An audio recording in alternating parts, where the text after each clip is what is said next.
तुम्ही विजेचे दर वाढवले, कोण जबाबदार आहे याबद्दल आज मुख्यमंत्री बोलत नाही। त्याच्यामध्ये त्यांनी सांगितलं की पवारांनी ऊस उत्पादकांचे प्रश्न न सोडवता स्वतःच्या कारखान्यांची दुकानदारी चालवली। दादांचा खोटा आरोप आहे। पंतप्रधान साहेब, आपल्याला हे असं बोलणं बरोबर वाटत नाही, पटत नाही। मी 99 साली तुम्ही मला निवडून दिलं, विलासराव देशमुख मुख्यमंत्री झाले, सहकार खातं त्यांच्याकडे होतं। भायगावकरांना नीट ऐका, त्यावेळी हे बाळासाहेब जगदाळे आणि असे काही लोक आले की आम्हाला भाग भांडवल द्या। मुख्यमंत्र्यांनी सांगितलं की आपल्या राज्याची ऊसाची परिस्थिती बघता इथून पुढे सहकारी साखर कारखाने देण्याची गरज नाही। ते मुख्यमंत्री होते, कॅबिनेटचा ठराव झाला की इथून पुढे महाराष्ट्रामध्ये सहकारी साखर कारखाने द्यायचे नाही, जेवढे पाईपलाईन मध्ये आहेत तेवढेच पूर्ण करायचे। आणि मग त्याच्यानंतर काही भागात तर ऊस वाढतच होता, मग काय करायचं? आम्ही पुन्हा स्वर्गीय विलासराव देशमुख आज हयात नाही, पण आम्ही विचारलं की देशमुख साहेब करायचं का? ते म्हणले त्याची हिंमत असेल तर त्यांनी शेतकऱ्यांना एकत्र करून खासगी कारखाने काढा, म्हणून खासगी कारखाने निघाले। ही गोष्ट लक्षात घ्या। आणि यांना जर काढायचे नव्हते तर मग त्यांनी सरकारमध्ये 5 वर्षापूर्वी आले त्यावेळेस पुन्हा सहकारी साखर कारखाने सुरू करायला पाहिजे होते, नाही केले।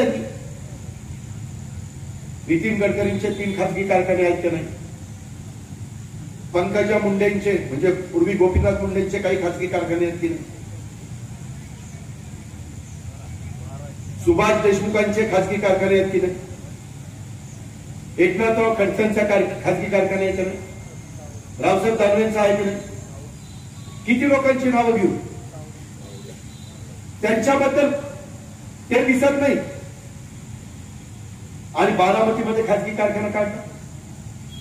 बारामतीमध्ये जे काही असेल त्या कारखान्यालाच मदत करण्याची भूमिका कारखाना कुणाच्याही विचाराचा असला तरी साहेबांनी केली, मी केली।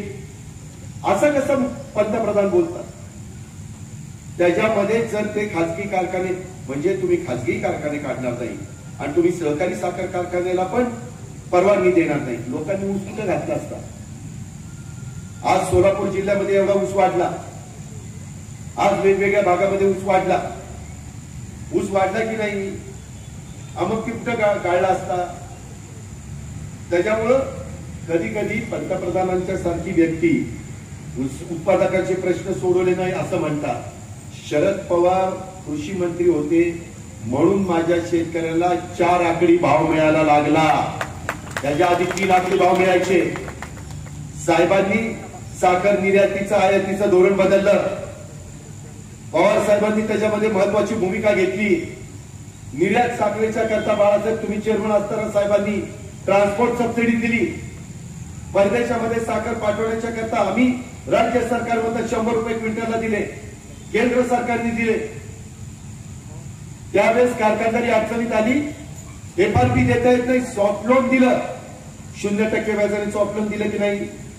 नंतर पुन्हा 2% केंद्र सरकार, 2% राज्य सरकार, 2% साखर कारखाना दिलं की नाही? त्याच्यामध्ये वेगवेगळ्या पद्धतीनं कारखान्याच्या उभारणीच्या करता 4% व्याजाने, बरोबर, शुगर डेव्हलपमेंट फंडाचे पैसे शरदराव पवारांनी दिले। आणि पंतप्रधान असं कसं बोलता? तुम्ही एवढ्या मोठ्या देशाचे पंतप्रधान आहात, पवार इतक्या वेळा मुख्यमंत्री होता तरी माढ्यासारख्या दुष्काळी भागाच्या पाण्याचा प्रश्न का सोडवला नाही? अहो, माढ्याच्या परिसरामध्ये आज पाणी आलंय म्हणून माढा सहकारी साखर कारखाना किती हजार टनांनी चालतो? 12,500 टनांनी। किती? 12,500 टनांनी। आणि हे म्हणतात की माढ्याचा दुष्काळाचा प्रश्न सोडवला नाही। आता 12,500 टन कशाला म्हणतात?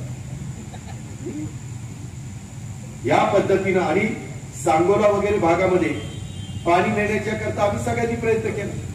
टेंबू, टाकाळी, म्हैसा 5 वर्ष हे होते, पुढे पैसे देण्याचं थांबवलं आणि पुन्हा म्हणतात की माढ्याचा दुष्काळी भागाचा प्रश्न का सोडवला नाही? अहो केंद्रात तुम्ही, राज्यात तुम्ही, विरोधक कसं सोडवणार? त्याच्या आधी योजना, पहिला टप्पा, दुसरा टप्पा, तिसरा टप्पा, चौथा टप्पा, पाचवा टप्पा, पाणी नेलं की नाही? आबासाहेब देशमुखांना विचारा. जनाई शिरसाई पुरंदर केली की नाही? तुम्ही जाऊन पहा. पण त्याला जर तुम्ही पाणीच देणार नसाल, तुम्ही त्याचं लाईटचं बिल भरणार नसाल, तुम्ही त्याचं नियोजन नीट करणार नसाल, आज आपलं स्वतःच सांगायला कुठला मुद्दा राहिला नाही म्हणून 5 वर्षांनी देखील देशाचे पंतप्रधान अशा प्रकारचं वक्तव्य करतात. अक्षरशः कुणाला न्याय मागायचा हा माझ्या पुढे प्रश्न त्या ठिकाणी निर्माण झालेला आहे. मी मागासवर्गीय म्हणून मला टार्गेट केलं जातं. मोदी जातीवर भावनिक आव्हान केलं. कुणी कधी मोदींना, आपण कधी जातीचं काढलं? मोदींना कुणी त्या ठिकाणी टार्गेट केलं? निव्वळ आता भावनिक बनवत आहे. अहो त्यांचे आमदार भाषण नाही करायला लागले म्हणून ढसाढसा रडतायत.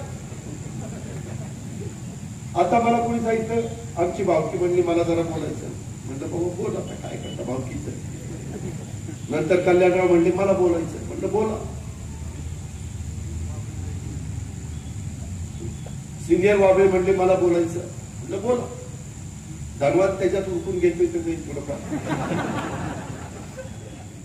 हे असं सगळं कारण